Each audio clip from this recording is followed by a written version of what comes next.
Good evening and welcome back to my dainty garden.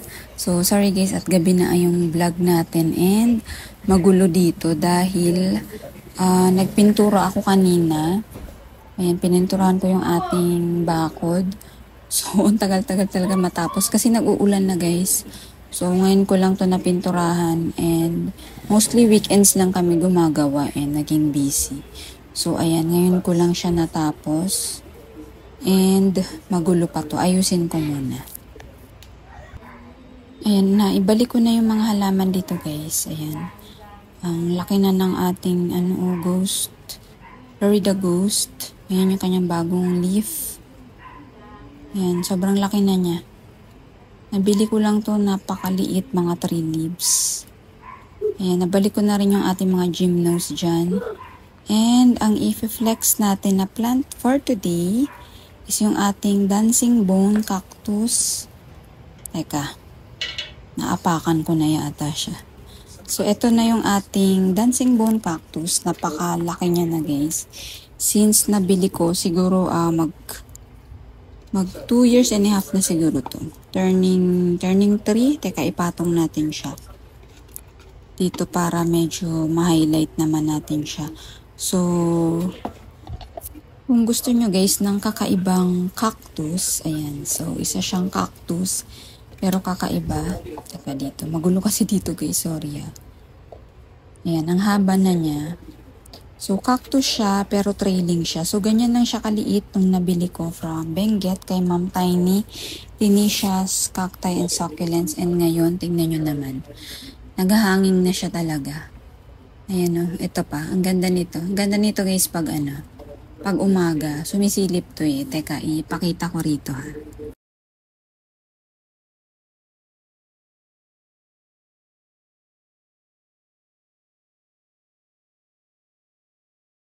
Ang ganda kasi nito guys, pag naarawan siya sa umaga. So, makikita mo yung mga hairy like niya na white. Yan. May mga hairs yan na white. So, wala talaga tong tinik. And napakadali niyang alagaan. So, ang dilig ko dito minsan every 5 days to 1 week. Ayan. So, nung nilagay ko to guys dito sa loob, hindi siya ganun kaganda.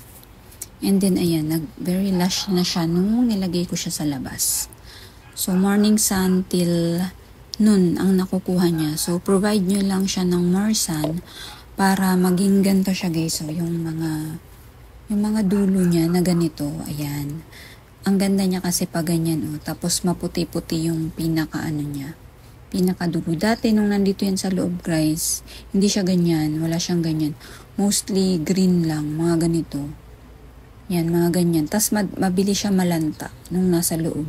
Parang nagda-dry agad yung leaves niya. Compared pag pinrovide nyo siya ng more sun. So, kaya siguro siya tinawag na dancing bone kasi pag mahangin to guys, ang ganda niya talagang tingnan. Sumasayaw siya. Lalo na tong niya, yung parang nakalawit yan. Kasi para naman talaga siyang bone pag titignan mo, 'di ba? Malambot nga lang na bone. Ayan, yung ating dancing bone. And may realizations lang ako sa ating gymno sa mga pest regarding sa mga pest. Dahil nga nung nakaraan is tinanggalan natin to ng skills. Itong ating mga gymno. Ayan, inulit ko ulit to kaninang umaga. Lalo na to guys. Meron siya dito sa tuktok. Sobrang liit pa ng binrush ko ulit yan. Bago ko itatanim. Siguro bukas itatanim ko na to. Etong malaki natin, wala naman na. So, napansin ko guys, yung ating mga gymno na nandito sa loob, ayan, dito sa rack, basta nandito guys sa loob is mostly may skills. Kumpara yung mga nasa labas.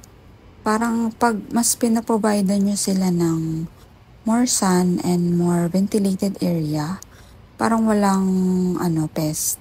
So, yun lang naman yung napansin ko dito guys sa akin, mga gymno ko. Mostly talaga, ang may skills is yung nandito sa loob. And yung mga nasa labas is wala. So, wala talagang skills yung nasa labas, as in. Etong nandito, wala rin. Nagka-skills lang ito. Ito meron kasi ito yung tray na nandoon. Tingin ko naghawa-hawa. So, nahawa din ito. Malalaki yung kanya guys. Dito lang sa baba. So, inalis ko na rin kaninang umaga. Ayan, may isa pa oh. Ayan ang malaki. Kita nyo ba? Ayan. So, aalisan ko ulit to bukas. Ayan. So, yun lang yung napansin ko. Basta lahat ng gym ko na nasa labas is wala. Hindi sila nagkakaroon ng skills.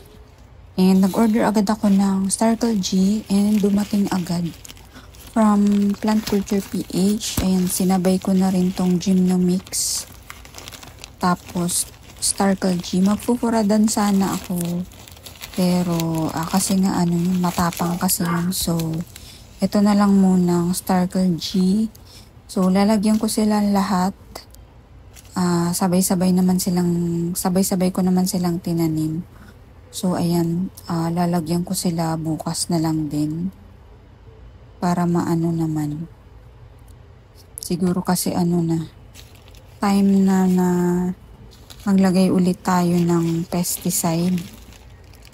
Every 3 months kasi ako dati guys, naglalagay. Pero ngayon sa dami nila, ayan, naubusan na ako ng Startle GN, hindi ko na na-maintain yung paglalagay. So, ngayon siguro maglalagay ulit ako mga every 3 months para naman maiwasan natin yung mga skills. Skills lang naman meron sa gym ko. Kakagigil tong baby niya. Oh. Tingnan nyo guys, malaki na. Try ko lang tanggalin. Ayan. Ay, madali siyang natanggal. Nagigigil kasi ako. Malaki naman na siya kasi. Ayan oh, full bar pa siya oh. Parang color color copper. Ayan. Ito, isama ko na lang to sa ating pot na mga babies. Teka. Dito na lang siya sa pot ng root beer. Eto, may 3 lang naman to. So, kasya pa siya dito. Ayan. Ganda pa ng kulay niya. Yan. So, sana mabuhay. Marami na kasi dyan nag-dry. So, ayan na guys. Magdidilig pa ako and 9 o'clock na. So, thank you so much guys for watching. And please don't forget to like, share, and subscribe. So, good night na rin. And happy Wednesday. So, Thursday na bukas. See you soon. Bye.